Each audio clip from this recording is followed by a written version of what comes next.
after maligo ng aso nyo, pag nalinis nyo na, tsaka nyo isprayan ng tick buster o kaya Betcor. Then after 3 days, tsaka nyo siya alnawan, makikita nyo wala yung garapata.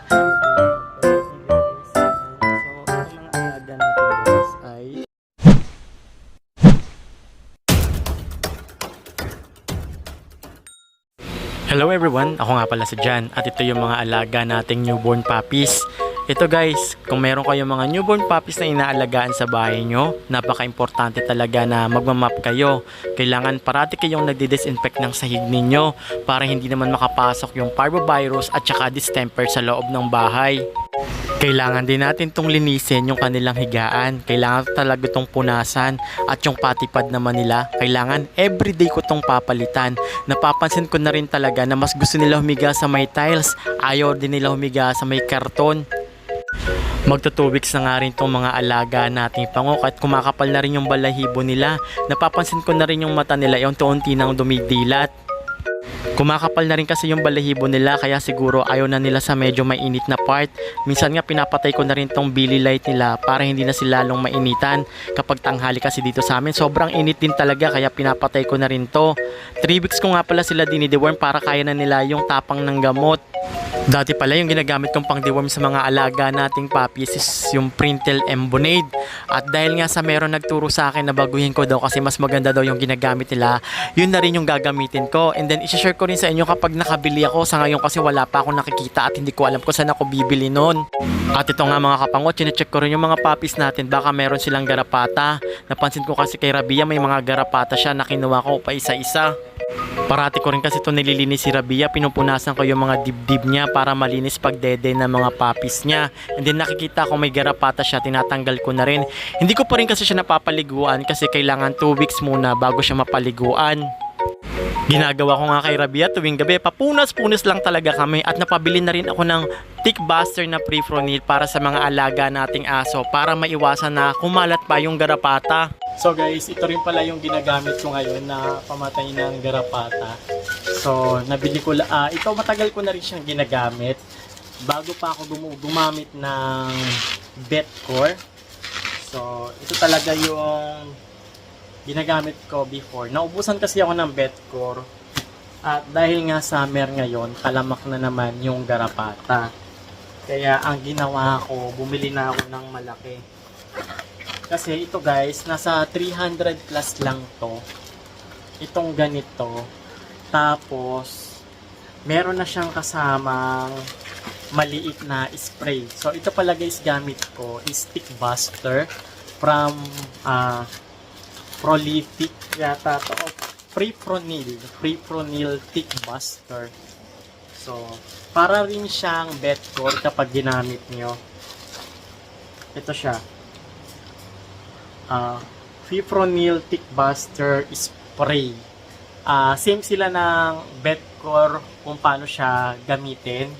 So, kailangan paliguan nyo muna yung alaga nyong aso.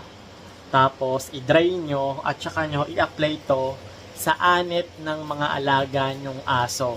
Kailangan ma-reach ng yung anit para talagang mamatay yung garapata kasi doon nakasak yung anit.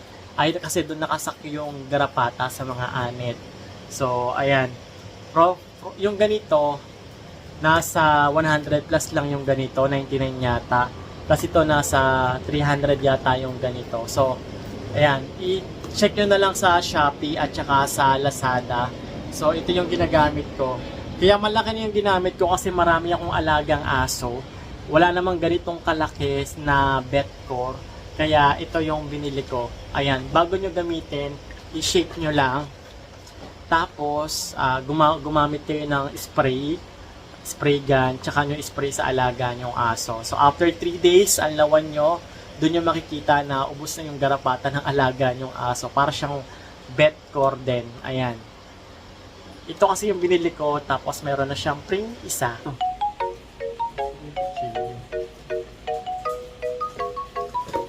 So ito guys yung ginagamit ko ngayon. Ayan. Prolific Buster. Para sa kanyang garapata. Ayan.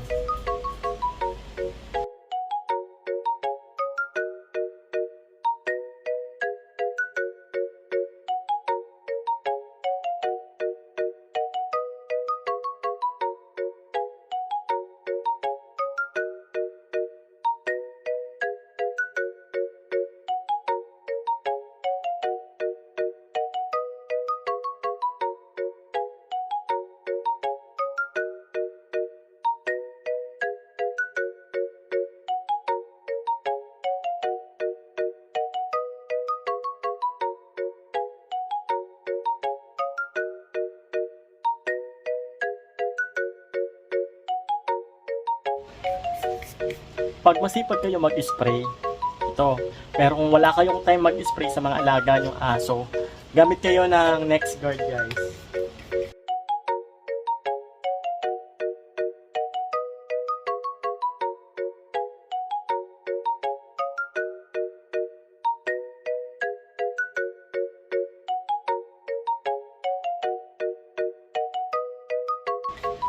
Kadalasan kasi ang mga garapata sa ulo, sa kilikili, sa batok, yan.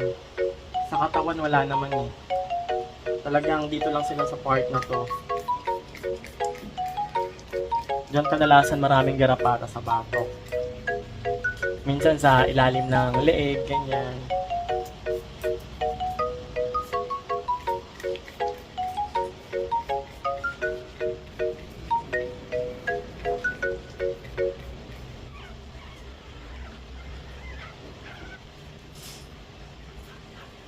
Tara na. Tapos, kailangan, pag na-sprayan nyo yung aso nyo, importante na ikulong nyo, huwag nyo munang papagalain sa loob ng bahay nyo kasi baka dun magkalat ng garapata. Maganda kung yung mga garapata malalaglag lang sa may kanilang stray. Ganon. Sa may ano nila? Sa may tray. Ganyan yung ibig sabihin ko. So, yun lang guys. So, share ko lang sa inyo kung paano ako mag-spray. Yan. Kakaligo lang kasi rin ito. So, after maligo ng aso nyo, pag nalinis nyo na, tsaka nyo isprayan ng tickbuster o kaya betcore. Then, after 3 days, tsaka nyo siya alnawan, makikita nyo, wala yung garapata. Pero kung tamad kayo mag-spray kasi malaki yung aso nyo, masyadong balbon, for example, husky, gumamit na lang kayo ng NexGard, yung oral. Tapos, 1 day lang, ubos agad talaga lahat ng garapata ng aso nyo. Kung may matira man, mga patay na. Grabe yan magpa-daddy guys. Ayan. So, itong mga alaga natin guys ay 12 days na. So, 1 more week, pwede ko na silang i-deworm. Kasi mostly talaga, yun sa sinabi ko sa video ko is, pag i-deworm ko sa kanila ay 3 weeks old. Ayan, para mas kaya na nila yung gamot. Pero sa iba, 2 weeks old lang talaga. Tapos, 2 weeks, pwede na tayo magbigay ng tiki-tiki para mas lumakas yung kain nila. Or 3 weeks, ganon. Kailangan na rin natin maumpisahan yung deworm, especially kapag sobrang lalaki ng tiyan. Kasi hindi talaga may iwasan na kung may bulati si mami is mapapasa kay papi. So, kailangan talaga is ma-deworm yung mga alaga nating puppies.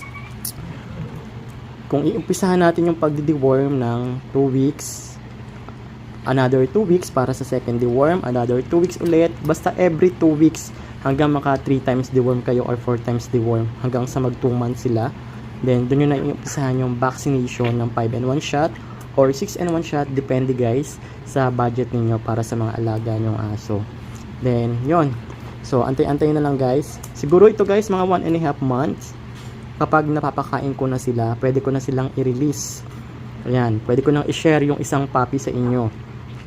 Tapos kapag naka 100 tayo sa aking YouTube channel, gagawin kong 2 guys para sa inyo. Ayan.